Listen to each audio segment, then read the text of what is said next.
Bible सचित्र लेखमाला एक परिचय। बाइबल सचित्र लेखमाला में आपका स्वागत है।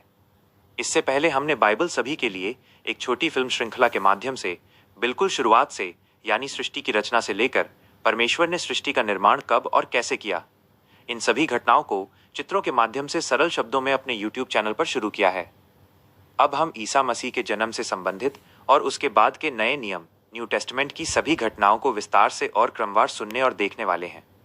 उससे पहले आइए हम बाइबल के इस पवित्र ग्रंथ के बारे में कुछ जानकारी प्राप्त करें। बाइबल की भाषा और अनुवाद। मूल रूप से बाइबल हिब्रू, अरामी और ग्रीक भाषाओं में लिखी गई थी। शुरुआत के कुछ हिस्से हिब्रू में, बाद के कुछ अरामी में और नया नियम मुख्य रूप से ग्रीक भाषा में लिखा गया है।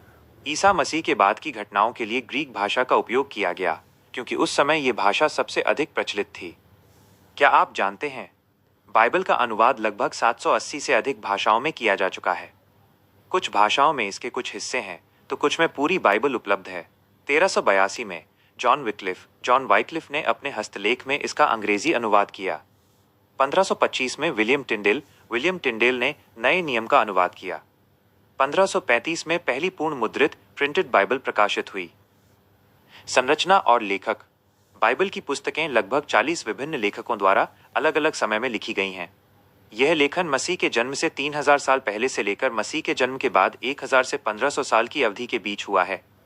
ताज्जुब की बात यह है कि इतने अलग लेखकों और समय के बावजूद ये सभी पुस्तकें एक दूसरे से पूरी तरह जुड़ी हुई और सुसंगत हैं। यह परमेश्वर की प्रेरणा के बिना संभव नहीं है। यही सत्य यहाँ समझ में आता है। बाइबल के विभाग। बाइबल एक ही ग्रंथ है, लेकिन इसमें कई महत्वपूर्ण घटनाएं और भविष्यवाणियां शामिल हैं। कैथोलिक बाइबल, इसमें कुल 73 पुस्तकें हैं। पुराना नियम 46, नया नियम 27। प्रोटेस्टेंट बाइबल, इसमें कुल 66 पुस्तकें हैं। पुराना नियम 39, नया नियम 27। इसमें दी गई सभी घटनाएं सत्य और वास्तविक रियलिस्टिक हैं।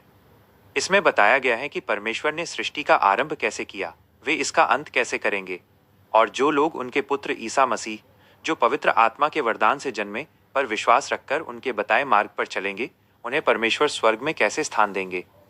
इसके मुख्य 2 भाग हैं। 1. पुराना नियम, ओल्ड टेस्टमेंट, वो समय जब परमेश्वर ने मनुष्य से प्रत्यक्ष रूप से सपनों, दृष्टांतों, संकेतों और भविष्यद्वक्ताओं के माध्यम से संवाद किया, क्योंकि परमेश्वर को किसी ने देखा नहीं है, केवल मसीह ने ही देखा है। 2. नया नियम, न्यू टेस्टमेंट, ईसा मसीह के जन्म के बाद का समय। इसमें ईसा मसीह का जन्म, बचपन, उनका अभिषेक, उनके चमत्कार, उपदेश, क्रूस पर मृत्यु, पुनरुत्थान, स्वर्गारोहण, शिष्यों के चमत्कार